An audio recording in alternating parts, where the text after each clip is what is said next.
ಆಮೇಲೆ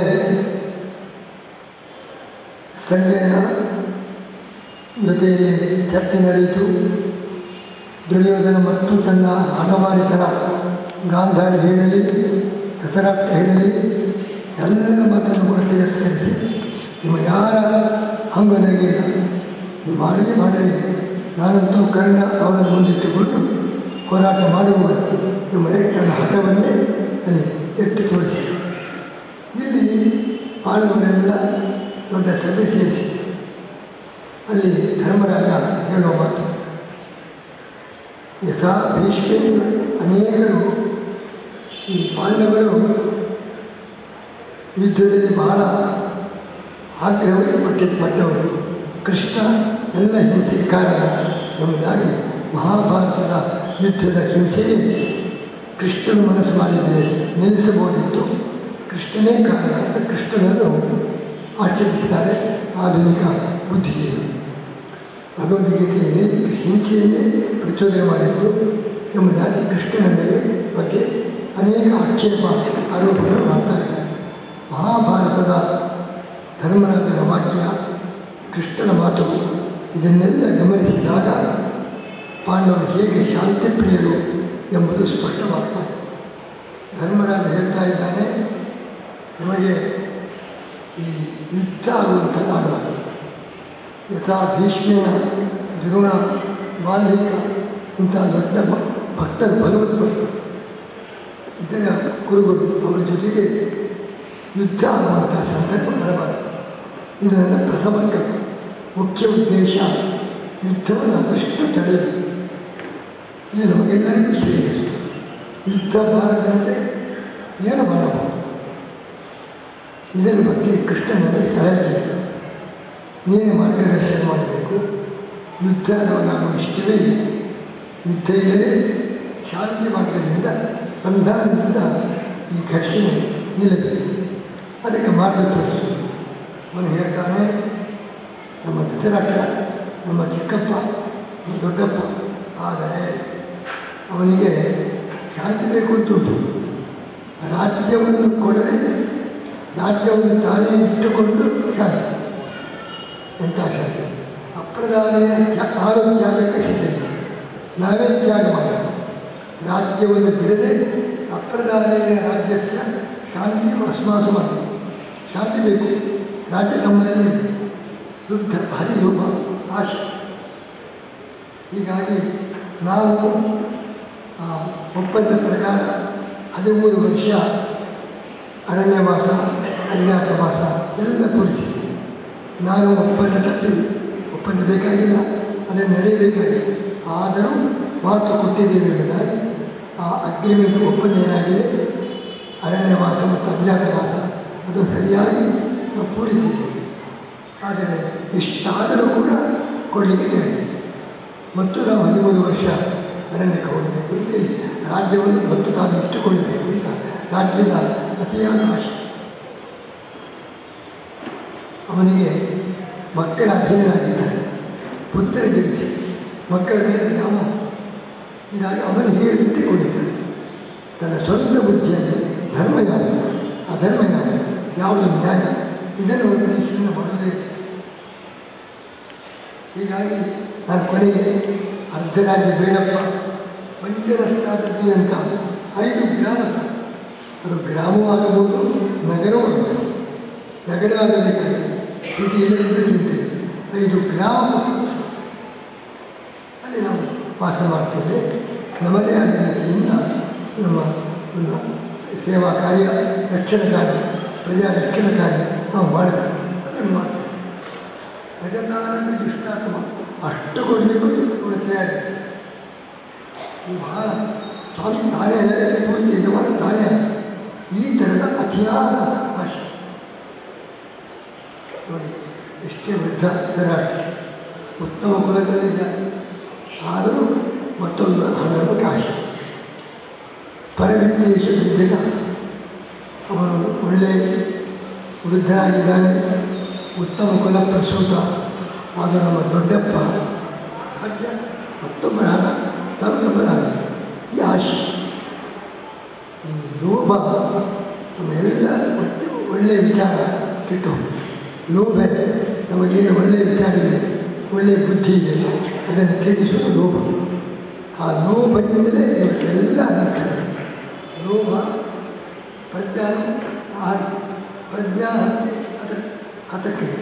ಹೀಗಾಗಿ ಅವನ ಲೋಭದಿಂದ ಉತ್ತಮ ವಿಚಾರವನ್ನೇ ಅವನು ಮರೆತು ಬಿಟ್ಟಿದ್ದಾನೆ. ಈ ಸ್ಥಿತಿಯಾಗಿದೆ.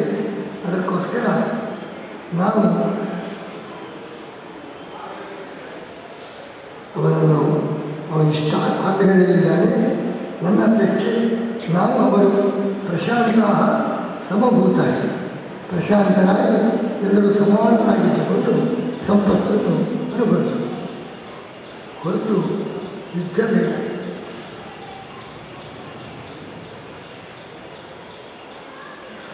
ನಾವು ಈ ರೌದ್ರವಾದ ಹಿಂಸಾಚಾರ ಅದನ್ನೇನು ಸುಖ, ಅವರಿಗೂ ಸುಖ ಇಲ್ಲ, ನಮಗೂ ಸುಖ ಇಲ್ಲ. ಯಾರು ಕೆಟ್ಟವರಾಗಿರಬಹುದು, ಕೆಟ್ಟವರನ್ನೇ ಅಸಂಸ್ಕೃತರು, ಅಂಥ ಜನರು ಅವರನ್ನು ಕೂಡ ಕೊಲ್ಲಬಾರದು. ಹಿಂಸೆ ಯಾರು ಅವರು ಮಾಡಿದ್ದಾರೆ, ಧರ್ಮಾಚರಣೆ ಇಲ್ಲ, ಅವರೆಲ್ಲ ಕಾಡಿನಲ್ಲಿಯೋ ಗುಡ್ಡ ಪ್ರದೇಶದಲ್ಲಿಯೋ ನಾನಾ ರೀತಿಯಲ್ಲಿ ಇದ್ದಾರೆ, ಅಸಂಸ್ಕೃತ ಜೀವನ. ಅಂಥವರನ್ನು ಕೂಡ ನಾವು ಕೊಲ್ಲುವುದು ಅಪರಾಧ ಮಾಡಿದರೆ ಸುಮ್ಮನೆ ಕೊಲ್ಲಬಾರದು. ಹೀಗಿರುವಾಗ ಇವರೆಲ್ಲ ನಮ್ಮ ಗುರುಗಳು, ಸಹಾಯಕರು, ಬಂಧುಗಳು ಇಂಥವರನ್ನು ಕೊಲ್ಲುವುದು ಬಹಳ ತಪ್ಪು. ಸಾಮಾನ್ಯ ಕಾಡಿನಲ್ಲಿರುವಂತಹ ಅಸಂಸ್ಕೃತ ಜನರು, ಬರ್ಬರಿ ಜನರು, ಅವರನ್ನು ಕೂಡ ಕೊಲ್ಲುವುದು ತಪ್ಪು. ಹೀಗಿರುವಾಗ ನಾವು ಇಂಥ ಕೆಲಸ ಮಾಡಬಾರದು. ಪಶುಗಳು ಮಾಡುವ ಕೆಲಸ, ಎಲ್ಲ ಪಶುಗಳು ಬಲ ಅಲ್ಲಾಡಿಸ್ತೇವೆ, ಶಬ್ದ ಮಾಡ್ತೇವೆ, ಗುರು ನಾಯಿಗಳನ್ನ ಹಲ್ಲು ತೋರಿಸ್ತೇವೆ, ಆಮೇಲೆ ಜಗಳ. ನಾಯಿಗಳೆಲ್ಲ ಎದುರು ಸೇರಿದಾಗ ಮೊದಲ ಅಂಗೂಲ ಚಾಲನೆ, ಬಲ ಅಲ್ಲಾಡಿಸುವುದು, ಮತ್ತು ಇದು ಬುಗಲಿದ್ದಾರೆ, ಹಲ್ಲು ತೋರಿಸ್ತೇವೆ, ಮತ್ತು ಜಗಳ. ಅದರಲ್ಲಿ ಯಾರು ಬಲಿಷ್ಠನೋ ಮತ್ತೊಬ್ಬರು ಸೋಲಿಸ್ತಾರೆ. ಇದು ಪಶುಗಳು. ನಾವು ಅದಕ್ಕೆ ನೀನು ವ್ಯತ್ಯಾಸ.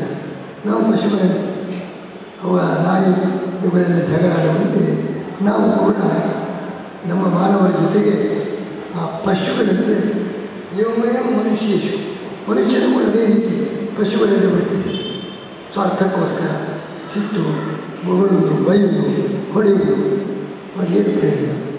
ಪಶು ಜೀವನ ಬದಲಾಗ ಪಶುಗಳಿಂದ ಅನಾವಶ್ಯಕವಾಗಿ ಹಿಂಸೆ, ಘರ್ಷಣ, ಜಗಳ ನಾವು ಮಾಡಬಹುದು. ನಮ್ಮ ದೇಶದಲ್ಲಿ ನಡೆಯುವ ಯುದ್ಧಕ್ಕೂ ಪಶುಗಳು ಜಗಳಾಡೋದು ಏನು ವ್ಯತ್ಯಾಸ ಇಲ್ಲ. ಅದೇ ಆದ್ದರಿಂದ ಮನ್ನಿಸೇ ಕೃಷ್ಣ ಏನು ಮಾಡಬೇಕು ನೀನೇ ಹೇಳು. ಇಂಥ ಸಂದರ್ಭದಲ್ಲಿ ನಾನು ಮಧ್ಯಾಹ್ನ ಕೇಳಿದೆ, ನಮಗೆಲ್ಲ ಮಾರ್ಗದರ್ಶಕ ನೀನು. ಆದ್ದರಿಂದ ನನಗೆ ಯುದ್ಧ ಬೇಕಾಗಿಲ್ಲ, ಶಾಂತಿಯಿಂದ ಕಾರ್ಯ ಆಗಬೇಕು. ಅದೇ ಧೃತರಾಷ್ಟ್ರ ಮನಸ್ಸು ಕೇಳುವುದಿಲ್ಲ, ಮತ್ತೊಬ್ಬನಿಗೆ ಆಶೆ, ಮಕ್ಕಳ ಅಧೀನರಾಗಿದ್ದಾನೆ, ಯುದ್ಧ ಇಲ್ಲದೆ ರಾಜ್ಯ ತನಗೆ ದೊರೆಯಬೇಕು ಅಂತ ಅವನಿಗೆ ಆಶೆ. ನಾವು ಎಷ್ಟು ತ್ಯಾಗ ಮಾಡಿದರೂ ಅವನು ಅದಕ್ಕೆ ಮನಸ್ಸು ಮಾಡಬೇಕು. ಅವನಿಗೆ ತಲೆಬಾಗಬೇಕು, ಅನ್ಯಾಯಕ್ಕೆ ಧರ್ಮಕ್ಕೆ ತಲೆಬಾಗಬೇಕು. ಶರಣಾಗತರಾದ ಸರಿ, ಎಷ್ಟೇ ನಾವು ಶಾಂತಿ ಪ್ರಿಯರಾದರೂ ಅಧರ್ಮಕ್ಕೆ ಅನ್ಯಾಯಕ್ಕೆ ತಲೆಬಾಗಬೇಕು. ನಾವು ಶಾಂತಿ ಆಗಬೇಕು ಅಂತೇಳಿ ಭಾರತದಲ್ಲಿ ಶಾಂತಿ ಆಗಬೇಕು, ಭಾರತಕ್ಕೂ ಪಾಕಿಸ್ತಾನಕ್ಕೂ, ಕಾಶ್ಮೀರವನ್ನು ಪಾಕಿಸ್ತಾನಕ್ಕೆ ಕೊಡುವುದೇ, ಯಾವುದೇ ಅಧರ್ಮಕ್ಕೆ ಅನ್ಯಾಯಕ್ಕೆ ತಲೆಬಾಗಬೇಕು. ಅದನ್ನು ಹೇಳ್ತಾರೆ. ಅನ್ಯಾಯಕ್ಕೆ ತಲೆಬಾಗಲಿಕ್ಕೂ ಮನಸ್ಸಿಲ್ಲ, ಬೇಕಾದಷ್ಟು ತ್ಯಾಗಕ್ಕೂ ಸಿದ್ಧವಿದೆ. ಆದರೆ ಧೃತರಾಷ್ಟ್ರ ಮತ್ತು ದುರ್ಯೋಧನ ಯಾವುದಕ್ಕೂ ಒಪ್ಪುತ್ತಾ ಇದೆ. ಅದೇ ಯುದ್ಧ ಇಷ್ಟೇ ಸರ್ವತ ಶಾಂತಿ ಆಗಿದೆ, ಏನು ಮಾಡಿದ ಅಂತ ನೀನೇ ಹೇಳಬೇಕು ಅಂತ ಆ ಧರ್ಮರಾಜ ಕೃಷ್ಣನಲ್ಲಿ ಈ ಪ್ರಾರ್ಥನೆಯನ್ನು ಮಾಡಿದಾಗ ಕೃಷ್ಣನ ಹೇಳಬಾರದು, ನಾನೇ ಹೋಗಿ ಕೊನೆಯ ಪರ್ಯಂತ ನಾನೇ ಮಾಡ್ತೇನೆ. ಸಂಜೆನಿಗೆ ದ್ರುಪದನ ಪುರೋಹಿತನ ಕಳಿಸಿಕೊಟ್ಟೆವು. ಸಂಜೆ ಬಂದ ಅವನಿಗೆ ಉತ್ತರ ಕೊಟ್ಟೆವು. ಏನಾದರೂ ಕೂಡ ಮತ್ತೊಬ್ಬನು ಹಠ ಮಾಡ್ತಾನೆ, ಅದಕ್ಕೆ ನಾನೇ ಹೋಗ್ತೇನೆ. ದುರ್ಯೋಧನ ಬಳಿಗೆ ಕೃಷ್ಣ ಹೇಳಿದರು, ಉಭಯೋರೇವ ವಾಮತಿ, ನಿಮ್ಮಿಬ್ಬರು ಈ ಕುರುಕುಲದಲ್ಲಿ ಕುರುಕುಲ ಕ್ಷಯ ಆಗಬಾರ್ದು, ಯುದ್ಧ ಆಗಬಾರ್ದು. ಅದಕ್ಕೋಸ್ಕರ ಉಭಯೋರೇವ ವಾಮತೆ ಯಾಸ್ಯಾಮಿ ಪುರಿಂ ಸಂಸದೆ, ನಾನೇ ಹೋಗ್ತೇನೆ. ಅಲ್ಲಿ ಶ್ರಮಂ ತತ್ರ ಲಭೇವು, ನಮಗೋಸ್ಕರ ಶಾಂತಿಗೋಸ್ಕರ ಪ್ರಯತ್ನ ಮಾಡ್ತಾರೆ. ನನಗೂ ದೊಡ್ಡ ಪ್ರಶ್ನೆ ಹೇಳ್ತಾನೆ, ಭಗವಂತನಿಗೇನು ಪುಣ್ಯ? ಪುಣ್ಯವೇ ಸುಮಂತ್ರಾದ ದೊಡ್ಡ ಫಲ, ಭಾರಿ ಪುಣ್ಯ ಬರ್ತದೆ. ನಾನು ಹೋಗಿ ಸಂಧಾನ ಮಾಡಿ ಯುದ್ಧ ನಿಲ್ಲಿಸಿದರೆ ಎಲ್ಲ ಹತ್ಯೆ ನಿಂತು ಹೋಗ್ತದೆ, ದೊಡ್ಡ ಹಿಂಸಾಕಾಂಡ ತಪ್ಪಿ ಹೋಗ್ತದೆ, ನನಗೂ ಪುಣ್ಯ ಬರ್ತದೆ. ಎಲ್ಲ ಕೌರವರಿಗೆ ಮೃತ್ಯು ಮಾಡಿ ದೊಡ್ಡ ಮೃತ್ಯು ಹಿಂಸಾಕಾಂಡಕ್ಕೆ ತುತ್ತಾಗ್ತಾ ಇದ್ದಾರೆ ಅಂತ ಪಾಂಡವರು ಕೌರವರು ಎಲ್ಲರನ್ನು ಕೂಡ ಉಳಿಸ್ತೇವೆ. ಇಡೀ ಪೃಥ್ವಿಯ ದೊಡ್ಡ ಕ್ಷಯ ತಪ್ಪಿಸಲಿಕ್ಕೆ ಪ್ರಯತ್ನ ಮಾಡ್ತೀವಿ ಎಂಬ ನ್ಯಾಯ. ಧರ್ಮರಾಜ ಹೇಳ್ತಾನೆ, ಛೇ ನೀನು ಹೋಗಬಾರದು, ನಮ್ಮ ಮೈಕದ್ದು ಮತಂ, ನನಗೆ ಗಮ್ಮತ್ತಲ್ಲ. ನೀನು ಏನು ಹೇಳಿದರೂ ಅವ್ರು ಕೇಳೋಣ. ನಿನ್ನಂಥ ಮಹಾಪುರುಷರನ್ನು ಅಲ್ಲಿ ಕಳಿಸಬೇಕು, ಆ ದುಷ್ಟರ ಬಳಿಗೆ ಇಡೀ ಅಲ್ಲಿದ್ದ ರಾಜನೆಲ್ಲ ಅವನು ಹೇಳಿದಂತೆ ಹೇಳು. ಎಲ್ಲರೂ ಸೇರಿ ಏನು ನಿನಗೆ ಅಪಾಯ ಮಾಡ್ತಾರೋ ನನಗೆ ಭಯ. ಆದ್ದರಿಂದ ದೇಶ ಆ ಕೆಟ್ಟವರ ಮಧ್ಯಕ್ಕೆ ನಿನ್ನಂಥವರನ್ನು ನಾನು ಎಷ್ಟು ಮಾತ್ರ ಕಳಿಸುವುದು ನ್ಯಾಯ ಇಲ್ಲ. ಸಮೇತಂ ಪಾರ್ಥ್ಯವು ಕ್ಷತ್ರಂ ದುರ್ಯೋಧನ ವಶಾನ ದೇಶ ಮಧ್ಯಾಹ್ನ ತಮ್ಮ ಅವರ ಮಧ್ಯದಲ್ಲಿ ನಿನ್ನನ್ನು ಕಳಿಸಲಿಕ್ಕೆ ನನ್ನ ಮನಸ್ಸೇ ಒಪ್ಪುವುದಿಲ್ಲ. ಆಗ ಕೃಷ್ಣ ಹೇಳುತ್ತಾರೆ, ಎಲ್ಲ ಗೊತ್ತು ದುರ್ಯೋಧನ ಹೇಗಿದ್ದಾನೆ, ನನ್ನ ಮಾತನ್ನು ಕೇಳುವುದಿಲ್ಲ, ಅದೇ ದುಷ್ಟರ ಕೂಟ ಎಲ್ಲ ಗೊತ್ತು ನನಗೆ. ಆದರೆ ನಾನು ಹೋಗ್ತೇನೆ, ಏನೇ ಎದುರಿಸ್ತೀನಿ. ಯಾಕೆಂದರೆ ನಮಗೆ ಕೆಟ್ಟ ಹೆಸರು ಬರಬಾರ್ದು. ಕೃಷ್ಣ ಪ್ರಯತ್ನ ಮಾಡಲಿಲ್ಲ ದೊಡ್ಡ ಹಿಂಸಾಕಾಂಡ ತಪ್ಪಿಸಲಿಕ್ಕೆ. ಕೃಷ್ಣ ಪ್ರಾಮಾಣಿಕವಾಗಿ ಪ್ರಯತ್ನ ಮಾಡಿಲ್ಲ ಅಂತ ಮುಂದೆ ನಮ್ಮ ಮೇಲೆ ಇದರ ಆಕ್ಷೇಪ ಮಾಡುವಂಥ ಅವಕಾಶ ಮಾಡಿ. ಮತ್ತು ನನಗೆ ಆ ಭಯ ಇಲ್ಲ.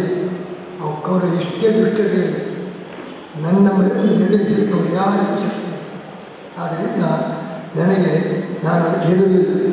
ಆ ದುಷ್ಟರು ಏನು ಮಾಡ್ತಾರೋ ಆ ಭಯ ನನಗೆ. ಅದೇ ಕೆಟ್ಟ ಹೆಸರು ಬರಬಾರ್ದು. ಕೃಷ್ಣ ಏನು ಪ್ರಯತ್ನ ಮಾಡಲಿಲ್ಲ ಅಂತ ಅಪವಾದ ಬರಬಾರ್ದು.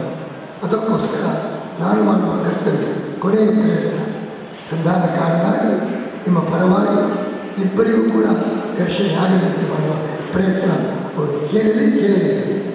ನನ್ನ ಮೇಲೆ ಏನೇ ದಾಳಿ ಮಾಡಿ ಆಕ್ರಮಣ ಮಾಡಿ ಅದನ್ನು ಎದುರಿಸಿಕೊಂಡು ನಾನು ಶಾಂತಿಗೋಸ್ಕರ ಹೋಗ್ತೇನೆ. ಕೃಷ್ಣ ಹೇಳೋಣ.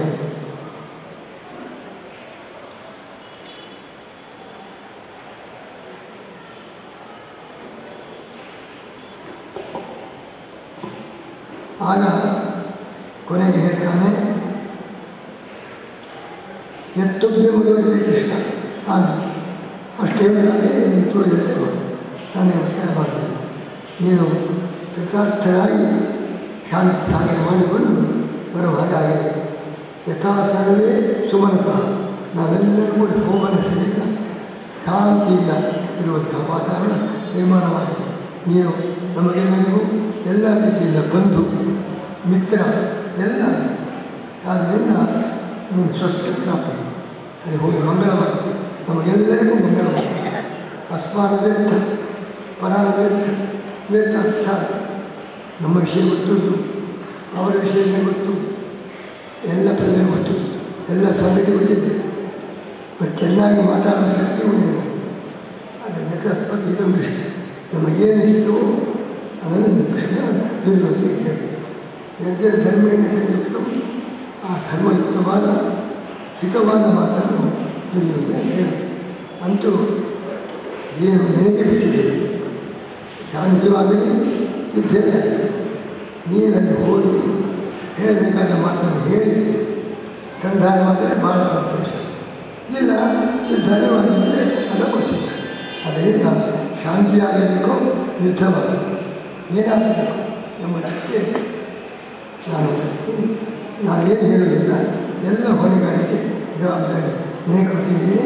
ನೀನು ಹೋಗಿ ನಾನು ಏನು ಹೇಳಬೇಕು ಅದನ್ನು ನೀನು ಹೇಳು ಎಂಬುದಾಗಿ ಆ ಧರ್ಮರಾಜನು ಹೇಳ್ತಾನೆ. ಆಗ ಕೃಷ್ಣ ಸಂಜೆ ಹೇಳಿದ್ದನ್ನು ಕೇಳಿದೆ. ನಿಮ್ಮೆಲ್ಲ ಅಭಿಪ್ರಾಯ ಗೊತ್ತಾಯಿತು. ಆದರೆ ನನಗೆ ಅಯೋಧ್ಯೆಯಲ್ಲಿ ಬೇಕಾ ತತ್ತೇ ಬಹುಮತ ಯುದ್ಧ ಇಲ್ಲಿದ್ದಾಗ ಅದೇ ನನ್ನ ಮುಖ್ಯವಾದ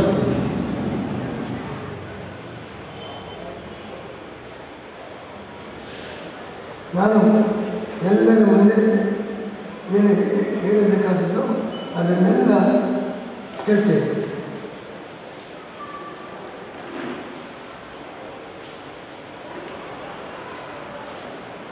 ದುರ್ಯೋಧನ ಅಕ್ರಮ ವ್ಯವಹಾರ ಅದನ್ನು ಅವರು ತಿಳಿಸಿದೆ, ಎಲ್ಲ ತಿಳಿಸಿ. ಆದರೂ ನಾನು ನನ್ನ ಮೇಲೆ ಕೆಟ್ಟ ಹೆಸರು ಬರಲ್ಲ. ಕೊನೆಯ ಪ್ರಯತ್ನ ಹೇಳಬೇಕಾದ್ದನ್ನೆಲ್ಲ ಹೇಳಿ ಯುದ್ಧದಲ್ಲಿ ಶಾಂತಿಯಿಂದ ಇತ್ಯರ್ಥ ಆಗುವ ಬಗ್ಗೆ ಎನ್ನಿದಾಗುವಂಥ ಸರ್ವ ಪ್ರಯತ್ನ ಮಾಡ್ತೇನೆ ಎಂಬುದಾಗಿ ಶ್ರೀಕೃಷ್ಣನು ಧರ್ಮರಾಜನಿಗೆ ಹೇಳ್ತಾ ಇದ್ದಾರೆ.